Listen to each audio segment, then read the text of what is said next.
10 ఏళ్ల క్రితం భారీ వర్షాకాలంలో మర్రి చెట్టు నీడలో కష్టాల్లో ఉన్న ఇద్దరు ఉన్నారు. బొమ్మల అమ్మకందారుడు రాజు మరియు నూనెతో తడిసిన చేతులతో మెకానిక్ విజయ్. సాయంత్రం ప్రశాంతంగా హుస్సేన్ సాగర్ సరస్సు పక్కన కూర్చొని ఛాయ్ తాగుతూ రాజు బొమ్మలు గీస్తున్నాడు. విజయ్ రాజు గీసిన గొప్ప ప్రణాళికలను చూసి నవ్వుతున్నాడు. జీవితం తీవ్రంగా దెబ్బతింది. విజయ్ చిన్న వర్క్షాప్ ఒక ఆకస్మిక అగ్నిప్రమాదంలో కాలిపోయింది మరియు రాజు తండ్రి తీవ్ర అనారోగ్యానికి గురయ్యాడు. వారి బంధం తప్ప మిగతావన్నీ కోల్పోయినట్లు అనిపించింది. వాళ్లు మొదటిసారి కలిసిన అదే మర్రి చెట్టు కింద రాజు గట్టిగా చెప్పాడు, మనం కలిసి ఏదైనా ప్రారంభిద్దాం. మనం లేస్తాం లేదా పడిపోతాం, కానీ కలిసే. వారి దగ్గర ఉన్న ప్రతి రూపాయితో వారు ఒక చిన్న దుకాణం తెరిచారు. దాని పేరు దోస్తానా కార్నర్.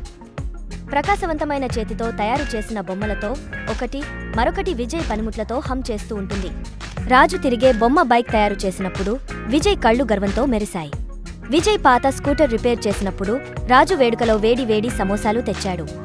విజయ్ పనిముట్లు ఒక రాత్రి దొంగిలించబడ్డాయి. కానీ విచ్ఛిన్నం కాకుండా వారు అలవాటు పడ్డారు. రాజు ఎక్కువసేపు పనిచేశాడు. విజయ్ తన పాత బైక్ను అమ్మేశాడు. ఒక పాఠశాలలో ప్రసంగించడానికి ఆహ్వానించబడినప్పుడు రాజు మరియు విజయ్ పట్టుదలకు చిహ్నాలుగా నిలిచారు. కలిసి ఉంటే ఏ కల కూడా పెద్దది కాదు అని విజయ్ నవ్వుతున్న పిల్లలతో చెప్పాడు.